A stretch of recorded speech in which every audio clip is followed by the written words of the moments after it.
ایک مرتبہ حضرت علی کے دور خلافت میں ایک یہودی نے دعویٰ کیا کہ یہ ذرا میری ہے۔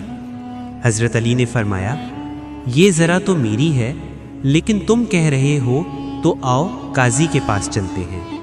دونوں قاضی شریح کے سامنے پیش ہوئے۔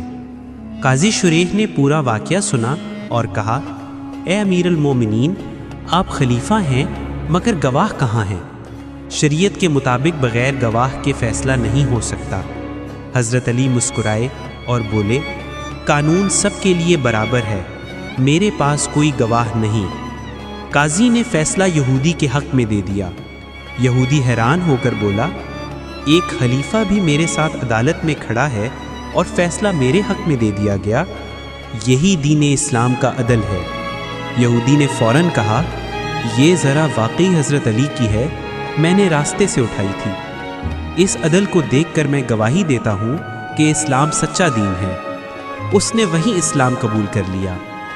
اسلام میں امیر اور غریب سب کے لیے ایک قانون ہے۔ سچائی اور انصاف دلوں کو بدل دیتے ہیں۔ حضرت علی عدل و کردار میں اپنی مثال آپ تھے۔